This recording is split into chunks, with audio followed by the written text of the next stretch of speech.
بۆ جارێکی دیکە دادگاییکردنی 5 لە ڕاگیراوانی بادینان دواخرا. دوای دواخستنی دادگاییکردنی ڕاگیراوانی بادینان کە سوکاری ڕاگیراوان بە دوورشمی ئازادی هاتنە دەرەوە و داوای ئازادکردنی کە سوکاریان دەکردو. ئەوان ئاماژەیان بەوە دەکرد کە سوکاریان بە نایاسایی گیراون و داوای سەروەری یاسایان دەکرد. من گردیەوە مانە مخابنە مانە شەرمە لە دەڤەرم بادینان هەمیشی دەبلێت خەباتە بابێ منە ئەڤروکە بترێ سەرایەک بێبەختیا بچی بابێ منە دێ دەستە سەرگرن ئەمە 25 ساڵە هێشتا ئەستا بۆ وەختی خەبات کردی ئەگەم تەمەنی من سەیدۆ بدیرە شەرم بە وەڵا عیبە 25 ساڵە خزمەتەوەی وڵاتی کردبن 3 جیلەی وڵاتی پەروەردە کردبن 3 جیلەی وڵاتی ئاوا کردبن 30 ساڵە خزمەتەوەی وڵاتی کردبن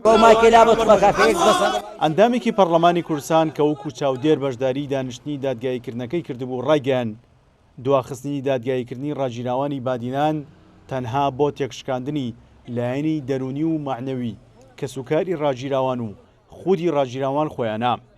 بۆ ئەوەش داوای لە سەرۆکاتی پەرلەمان دەکرد بەپەلە لیژنەیەکی باڵا لەسەر ئەو کەیسە پێک بهێنێت. پراستی ئەوانە هیچ بەڵگە ئەکسەر نییە و بسەلمینن و ئەوانە پێ دادگەهی بکەن حکم بکەن بەڵام هیچ بەڵگە ئەکسەر نییە بەر هەندێ هەر جارێ 4 هەیوا 5 هەیوا 2 هەیوا 3 هەیوا حاکم حەجەتە پاسەوەکی یەکسەر دێدە پاش پراستی زوڵمەکە گەلەکە مەزنە زوڵمەکە گەلەکە مەزنە ئەس داخوازێل دەستەیە سەرۆکاتیە پەرلەمانی کوردستانێت کەم لژنەیەکێ پێک بینن بۆ ئەوێ کەیسێ ئەوێ ئەوانە لەوێ زیندانی ئازاد بکەن ئەوێ غەدرێ ئەوێ زوڵمی قبیل نەکەن. پارێزەرانی ئەو کەیسەش ئاماژەیان بەوە کرد بە بیانوویەکی لاواز دادگاییکردنی ڕاگیراوانی بادینان دواخرا. ئەمەش دەچێتە پاڵ ئەو پێشێلکارانەی کە بەرامبەر ڕاگیراوانی بادینان دەکرێت.